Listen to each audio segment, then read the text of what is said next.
এই যে চালের রথ, এই চালের রথের ওনার হচ্ছে এই বাবু। দাদা তোর নাম কি গো? নাম দীপঙ্কর বেরা। আচ্ছা, এই যে রথটা তৈরি করতে কতদিন টাইম লেগেছে? টাইম লেগেছে অ্যাপ্রক্সিমেটলি 4 মাস মতো টাইম লেগেছে। 4 মাস মতো টাইম লেগেছে। কতজন করেছেন আপনারা? আমাদের এটা ক্লাবে হয়, তো হ্যাঁ। আমাদের 10-12 জন এখানে কাজ করার জন্য আমরা কাজ করি। এটা 10-12 জনের মধ্যে হয়েছে। আচ্ছা আচ্ছা, আপনাদের বাড়ি কোথায়? বাড়ি কাঁথি পদ্মপুকুরিয়া। পদ্মপুকুরিয়া। আচ্ছা আচ্ছা, আপনি কত জায়গায় গেছেন রথটা নিয়ে? অনেক জায়গায় গেছি, প্রায় ধরুন 18-19 জায়গায় যাওয়া হয়েছে এখন পর্যন্ত।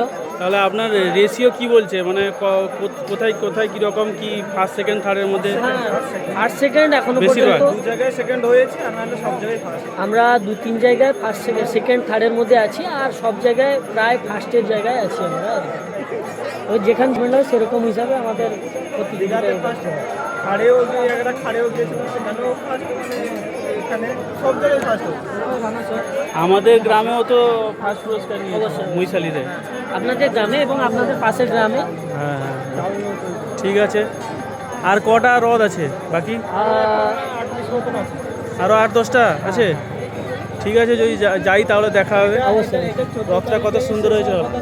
হ্যাঁ, 14 তারিখে শেষ হওয়ার কথা। আচ্ছা, এটা এই ঝড় বৃষ্টির জন্য এখন 19 তারিখ অবধি। আচ্ছা আচ্ছা আচ্ছা, ঠিক আছে।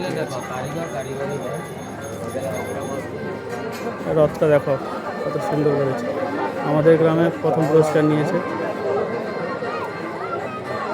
চাল আর বীজ আছে। এটা কত নাম্বার গো? 49। দুই ধরনের চাল, বীজ তৈরি দু ধরনের ধান আর চাল। 2 ধরনের চাল। যার মশাই 49 না এটা? দেখছেন কি করা যায়, এটা কি কোন পজিশনে যেতে পারে দেখছেন সবাই।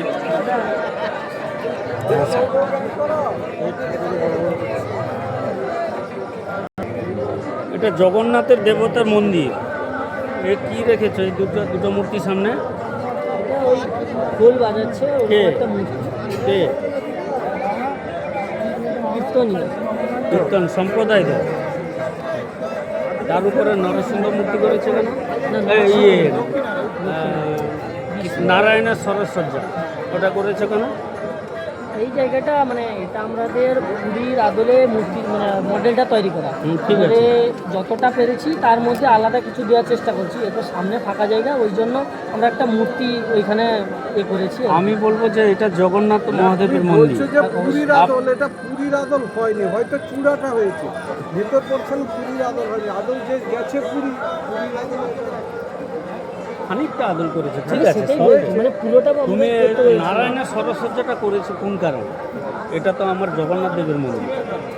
এখানে জগতের নাথ, তার ভাই বলরাম, সুভদ্রা তার হয়ে আছে, ঠিক আছে। তার উপরে এই যে নারায়ণের সরস্বজ্জা করেছো, এটা কিসের জন্য করেছো তুমি? সেজন্য বলতে মূর্তি তো রথের মধ্যে এটা দিতেই হবে। সিনারি আর কি, মানে মন্দিরে দেখতে যেটা ভালো লাগবে ওই এটা জন্য। সিনারি। এবার আরেকটা সিনারি ভালোর জন্য সিনারি করেছো প্রভু। সিনারি আমি তো এটা বলছি না, আমি সিনারি বলছি যেটা সেই করেছো, জায়গাটায় বাঘ দুটা মূর্তি- করেছো, ঠিক আছে। আর সেখানে গার করেছো, সেগুলো ঠিক আছে। ওটা আমি মডেলের মধ্যে যেটা পড়েছে সেটা আমরা দিয়েছি। না, এরপরে সামনে যে ছুটির দিয়েছি জন্য উত্তরটা হলো না। তুমি কী জন্য করেছো? তার প্রভুর মঞ্চ করেছো, প্রভুর স্থান করেছো, প্রভুর জন্য সুষ্ঠু কথা বলো, কী জন্য করেছো? শুনুন, এক আমাদের যে জগন্নাথ দেবের অবতার বিভিন্ন রূপে আছে।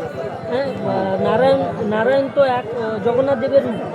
সেই জন্য আমরা এইটাই চেয়েছিলাম। আমি এই জন্য ওপরে যিনি দিয়েছি। নারায়ণ, সে বিভিন্ন রূপে, সেই তো অন্তর্ধান হয়ে এখানেই হ্যাঁ। জগন্নাথের রূপ নিয়েছিল। অবশ্যই সেইটা তুমি শিল্পী, তোমার কাছ থেকে উত্তরটা নেবো তো আমি। সেইটাই এতক্ষণে তুমি সুস্থ বলতে পারো। তাহলে উত্তরটা ঠিক দিল। আচ্ছা, আমি বলছি দুটো ধ্বজা ঠিক আছে, এই ধ্বজাটা এদিকে হচ্ছে কেন? বাতাস কি উল্টা হয়ে গেছে?